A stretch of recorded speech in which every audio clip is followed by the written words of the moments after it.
আমরা বারবার বলেছি এটি একটি আন্তর্জাতিক সংগঠন, কিন্তু এমন ভাবে সেটাকে ব্যাখ্যা করা হচ্ছে যে এটি একটি ভারতীয় সংগঠন। প্রিয় বন্ধুরা, আমরা আবার আপনাদেরকে এনশিওর করছি এটি একটি আন্তর্জাতিক সংগঠন এবং সারা পৃথিবী তার অপারেশন আছে।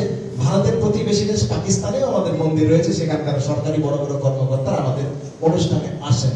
এবং মিডল ইস্টে আমাদের প্রচুর মন্দির রয়েছে, সেখানেও সরকারি উচ্চপদস্থ কর্মকর্তা, সরকারের বরেণ্য ব্যক্তিত্বরা আমাদের অনুষ্ঠান সময়ে আসেন। Europe, America, Latin America, Africa, Australia সহ পৃথিবীর অলমোস্ট সব দেশে আমাদের অপারেশন রয়েছে।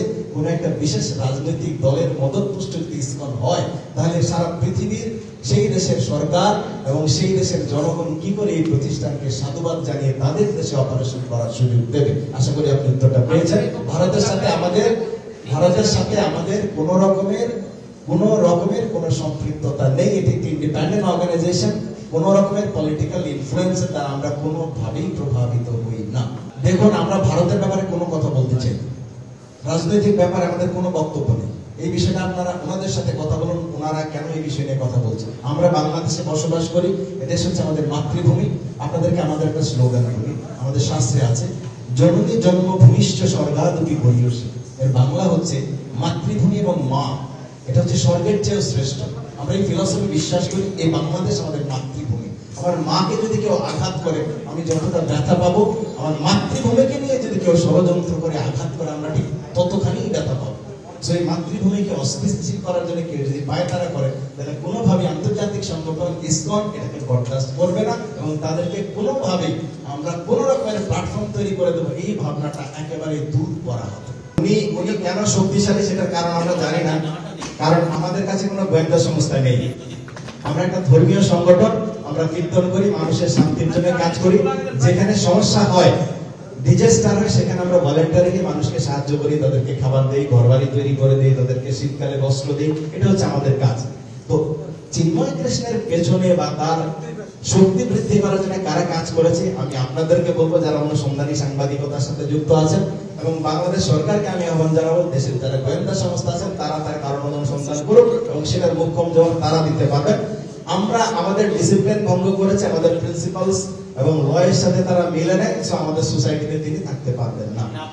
সনাতনী জাগরণ সংঘ এই ব্যানারে সে বক্তৃতা দিয়েছে বা কি করেছে, without our consent, without our knowledge এবং without our approval and permission.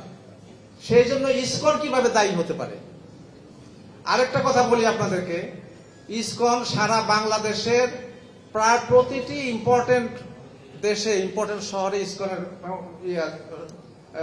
মানে মন্দির আছে এবং ইসকন সেখানে প্রচার কার্য করছে। এমন কোন ইনস্ট্যান্স নাই যে ইসকন কোন দেশের আইনকে ব্রেক করছে এবং কোন দেশের রাষ্ট্রদ্রোহী দুষ্ট। চিন্ময় কৃষ্ণ দাস একটা অন্য সংস্থার ব্যানারে সে বক্তৃতা করলো গিয়া মুখপাত্র হিসেবে, অথচ ইসকন কিভাবে জড়িত হলো? ইসকন তো তাকে সাসপেন্ডই করেছে। এই কথাটা আপনারা বিবেচনা করেন, that is very important. ISKCON কোনোভাবেই হতে পারে না এখানে।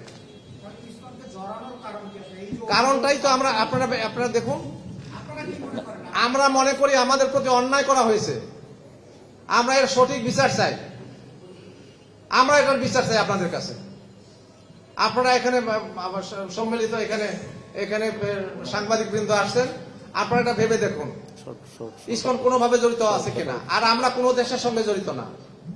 ইসকন প্রতিটি দেশে আছে। ইন্ডিয়া কেন, কোন দেশ বা আমেরিকা বলেন, যা বলেন, বাংলাদেশ ইসকন বাংলাদেশ। স্বামীবাগ আমরা কোন দখল করিনি। স্বামীবাগ আমাদেরকে সেবায়েত শিফট আমাদেরকে দিয়েছেন, যে সেবায়েত ছিল বাই রেজিস্টার্ড ডিডে আমাদেরকে সেবায়েত শিফট ট্রান্সফার করেছেন। আমরা সেই শক্তির বলে আমরা এখানে সেবায়েত হিসাবে আমরা অবস্থান করছি। আর যে ঘটনাগুলো বললেন, এর সঙ্গে ইসকনের কোনো সম্পৃক্ততা নেই। জমি দখল আজ পর্যন্ত কোথাও এরকম নেই যে ইসকন জমি দখল করেছে। কারণ ইসকনকে কি করে, যে মন্দির পরিত্যক্ত আছে, যে মন্দিরে সেবা পূজা করতে পারছে না, ইসকনকে রেজিস্টার্ড ডিড করে দেয়, ইসকন সেখানে যেয়ে সেবা পূজা শুরু করে এবং জমি যদি বেদখল থাকে কোর্টের মাধ্যমে সেটা সংগ্রাম করে সেটা দেবতার সম্পত্তি যাদের দেবতার নামে থাকে সেইভাবে সেই ইসকন পরিচালনা করে থাকে। এটাও যার সম্পত্তি তার নামই আছে, ইসকন শুধু সেবাই মাত্র, এই স্বামীবাগ। এবং আমাদেরকে সমস্ত ক্ষমতা দেওয়া হয়েছে, আমরা সেইভাবে স্বামীবাগে অবস্থান করছি এবং সমস্ত উন্নয়নমূলক কাজ করছি এবং আমরা বাংলাদেশে সনাতন ধর্ম প্রচার করছি। ইসকন কোনো সম্পত্তি দখল করে না, ইসকন সেই দেবতার সম্পত্তি বেদখল হয়ে যায়, সেই বেদখল সম্পত্তিকে এই দেবতার নামে আবার ফিরে আনে। এই হচ্ছে ইসকনের কাজ। ইসকন কখনো সম্পত্তি দখল করে না, ইসকন কখনো নয়।